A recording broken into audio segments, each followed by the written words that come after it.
Mesdames et messieurs, bonsoir. C'est 15h local du Caire. C'est le temps donc de notre jeu complet en langue française que j'ai le plaisir de vous présenter aujourd'hui durant les prochaines minutes. Comme d'habitude, nous allons commencer par les principaux titres.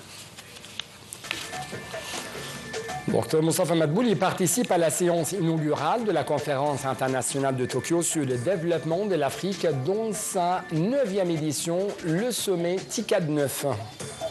Le ministre israélien de la Défense approuve le plan d'attaque de l'armée de l'occupation israélienne à Gaza, la plus grande du territoire palestinien dans le nord. Et enfin, les chefs d'état-major des armées de l'OTAN se réuniront en visioconférence pour évoquer le conflit en Ukraine.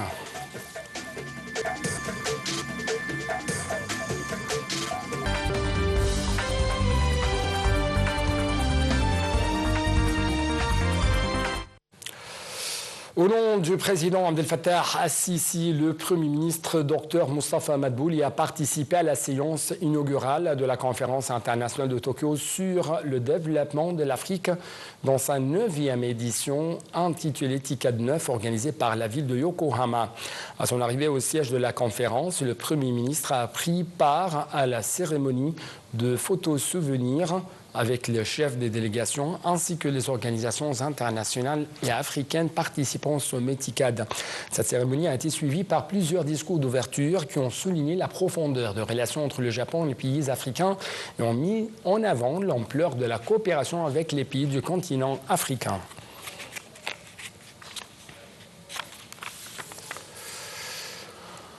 En marge de sa participation à TICAD 9, le Premier ministre Dr Moustapha Madbouli s'est réuni avec le commissaire de l'Union africaine Mahmoud Ali Youssef. Au cours de cette réunion, les deux responsables ont examiné les moyens de renforcer la coopération entre l'Égypte et l'Union africaine. Ils ont d'eux-mêmes échangé les vues sur les dossiers politiques et sécuritaires du continent africain. De son côté, Dr Madbouli a affirmé que l'Égypte soutenait pleinement le commissariat de l'Union africaine afin qu'il puisse répondre aux objectifs, mais aussi aux aspirations des pays africains relatifs à la sécurité, à la stabilité et au développement.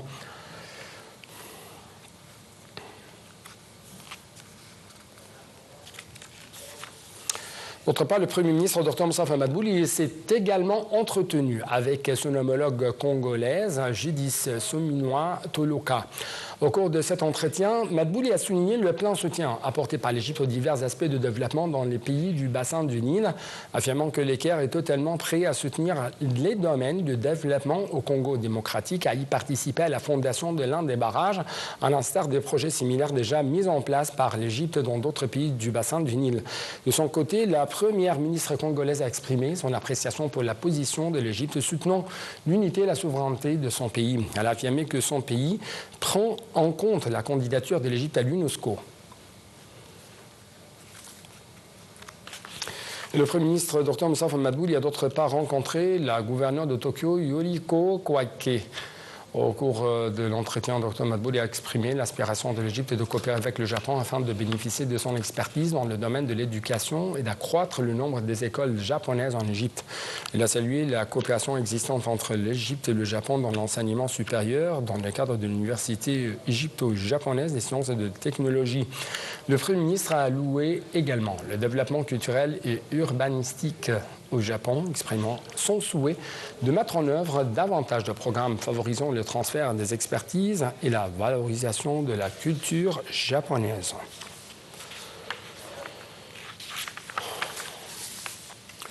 Par ailleurs, le Premier ministre Dr Moustapha Madbouli et la gouverneure de Tokyo ont assisté à la signature d'un mémorandum d'entente entre la zone économique du canal de Suez et le gouvernement de Tokyo dans le domaine de l'hydrogène vert. Madbouli a souligné que la coopération avec le Japon comme un partenaire de développement revêt d'une grande importance de l'État égyptien à la lumière de la priorité qu'il accorde au secteur des énergies nouvelles et renouvelables.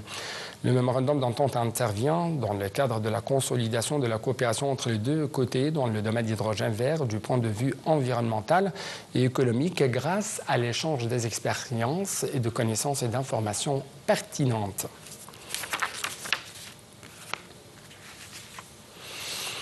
Nous restons toujours avec le Premier ministre Dr Moustapha Madbouli qui a assisté à la cérémonie de signature de 2 mémorandums d'entente de coopération dans les domaines de l'enseignement général et de l'enseignement technique entre le ministère de l'Éducation et le gouvernement métropolitain de Tokyo.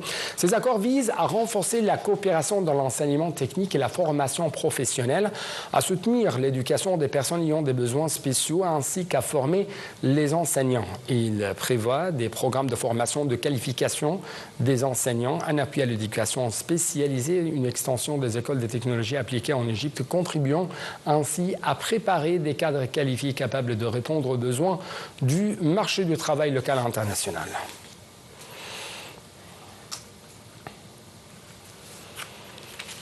Le commandant général des forces armées, ministre de la Défense et de la production militaire, le général d'armée Abdelmajid Sakr, a affirmé que la défense de la patrie et la protection de sa sécurité nationale constituent une mission sacrée qui exige une préparation constante en combat et la constitution d'une force capable de relever les défis.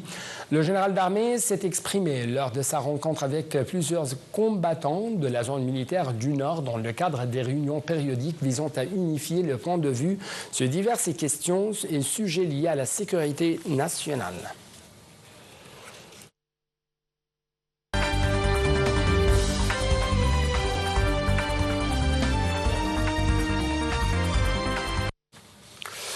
Sur le plan régional, les camions d'aide humanitaire de secours d'initiative intitulés Zad el-Azza de l'Égypte à Gaza poursuivent leurs entrées dans la bande de Gaza. Le 19e convoi est entré par le poste frontalier de Rafah dans le nord de Sinaï jusqu'au point de passage de Karm Abou Salim. Le convoi se compose d'importantes quantités de denrées alimentaires de première nécessité, des aides médicales et humanitaires urgentes offertes par le Croissant Rouge égyptien au peuple palestinien. Il transporte environ 2400 tonnes de secours essentiels, dont 2300 tonnes d'aide alimentaire et plus de 100 tonnes de fournitures médicales et des matériels de secours. Les camions doivent être soumis à des inspections très strictes du côté israélien par les forces de l'occupation israélienne avant d'entrer l'enclave palestinienne, toujours dans une guerre acharnée lancée par Israël. Le ministre israélien de la Défense, Israël Katz, a approuvé aujourd'hui le plan d'attaque de l'armée de l'occupation israélienne à Gaza-Ville, la plus grande des territoires palestiniens dans le nord. Katz a également approuvé l'émission des ordres de rappel des réservistes nécessaires pour mener à bien la mission pour environ 60 000 hommes. Le ministre a par ailleurs approuvé les préparatifs humanitaires pour l'évacuation de populations de la ville de Gaza. Israël a dit début août se préparer à prendre ce qu'il appelle le contrôle de Gaza-Ville et de camps de réfugiés voisins, avec pour but affiché de vaincre le Hamas et libérer les otages enlevés le 7 octobre 2023 selon ses prétentions.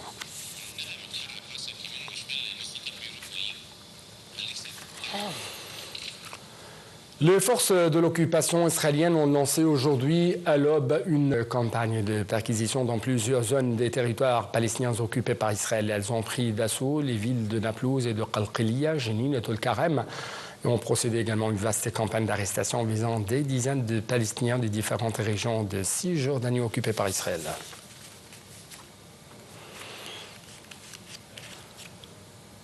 Le ministre égyptien des Affaires étrangères de l'immigration, Dr Badr Abdelati, a affirmé la priorité de l'Égypte à la préservation de la sécurité et de la stabilité du Liban. Ces déclarations ont été lancées lors d'un entretien téléphonique avec le Premier ministre libanais, Nawaf Salam. Dr Abdelati a réitéré la ferme position de l'Égypte en faveur du Liban sur le plan régional international. Le ministre égyptien des Affaires étrangères de l'immigration, Dr Badr Abdelati, a de même insisté sur la nécessité de mettre fin à toute ingérence étrangère dans les affaires libanaises, d'arrêter toutes les attaques israéliennes et de respecter la souveraineté du Liban. Le chef de la diplomatie a enfin réclamé le retrait israélien des 5 points libanais occupés conformément à la légitimité internationale.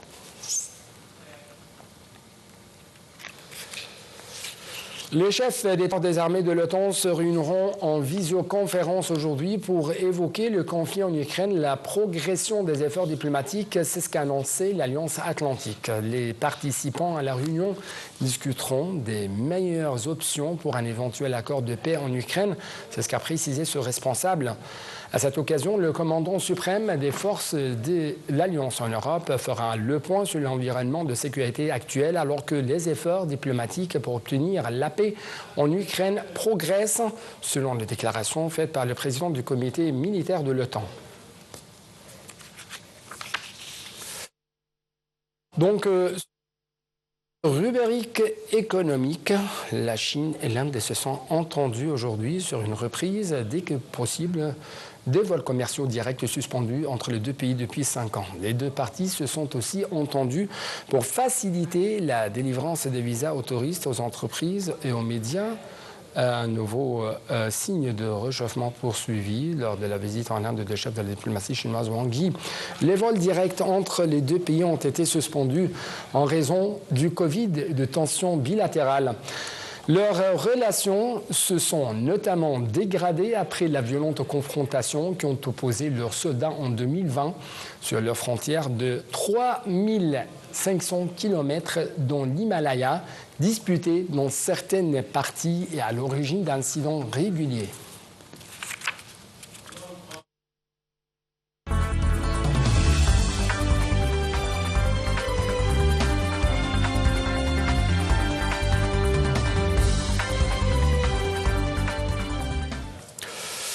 Terminons donc notre journal complet en langue française par cette nouvelle sportive. Un nouveau record pour Mohamed Salah, l'attaquant vedette de Liverpool, est devenu ainsi le premier joueur à remporter pour la troisième fois le titre de joueur de l'année en première ligue décerné par le PFA, Association des footballeurs professionnels.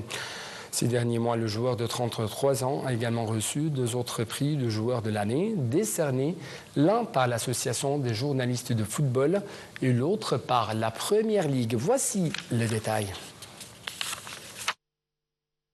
Félicitations donc à notre king, à notre roi pharaonique Mohamed Salah, la grande star de Première Ligue, la grande star de Liverpool, pour de tels prix. Donc avec ça, nous arrivons à la fin de cette édition. Merci beaucoup pour votre attention. Toujours bon suivi de nos programmes sur votre deuxième chaîne nationale. Au revoir.